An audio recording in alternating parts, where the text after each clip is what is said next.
FIFA has delayed a $25 billion plan to overhaul international football competitions after fierce opposition from European clubs and associations.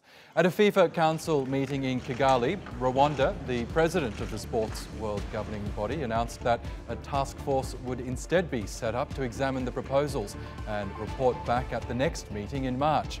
Gianni Infantino says a consortium of investors are prepared to pay billions of dollars to revamp the Club World Cup and create a new tournament for national teams. The FIFA head has declined to name the investors, but they're reportedly led by Japanese telecoms giant SoftBank. And Tariq Panja is a global sports reporter for the New York Times and is in Kigali following the meeting. Welcome to the program. Firstly, you've examined this $25 billion overhaul of world soccer competitions. Tell us more about it. What changes are being proposed here? Yeah, they're quite significant. This, for me, would be some of the most significant changes in the soccer landscape for a generation or more. They're talking about creating two new football tournaments. The first one being a league for nations. We're seeing that already in Europe. I think Turkey's part of it right now. There's a Nations League. That's to replace meaningless friendlies.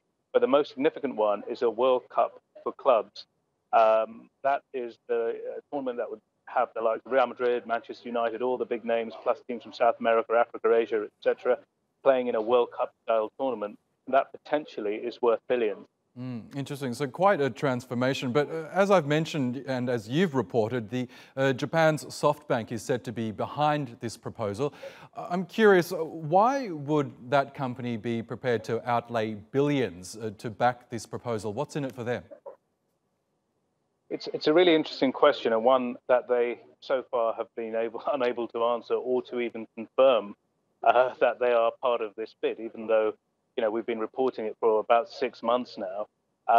For me, it's a strange fit for SoftBank. Perhaps there's a digital play here, but people I speak to are strongly saying it's also to do with SoftBank's partners. Let's not forget Saudi Arabia, for example, have invested $45 billion in SoftBank's Vision Fund, which is a significant outlay. And the Crown Prince last week told Bloomberg he's willing to double down on that bet.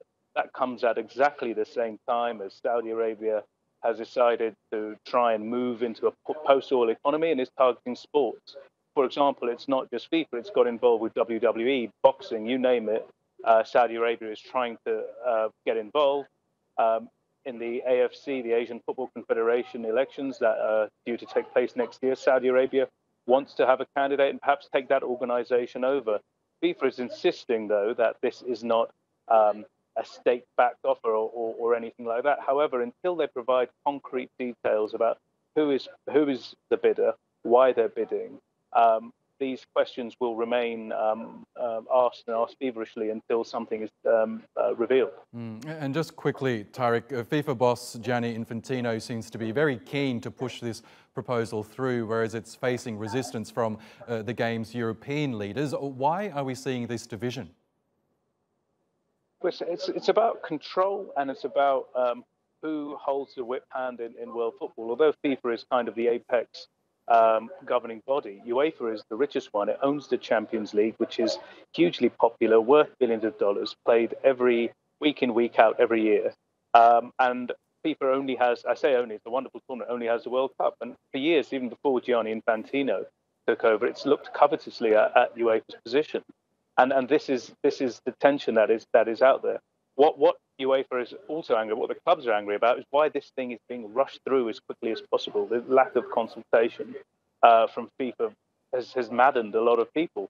This was dropped bombshell-like in March, and Infantino said, "Look, give me 60 days to get this done." And these organisations are saying this is no way of conducting business. It's certainly not a massive change like this inevitably would be.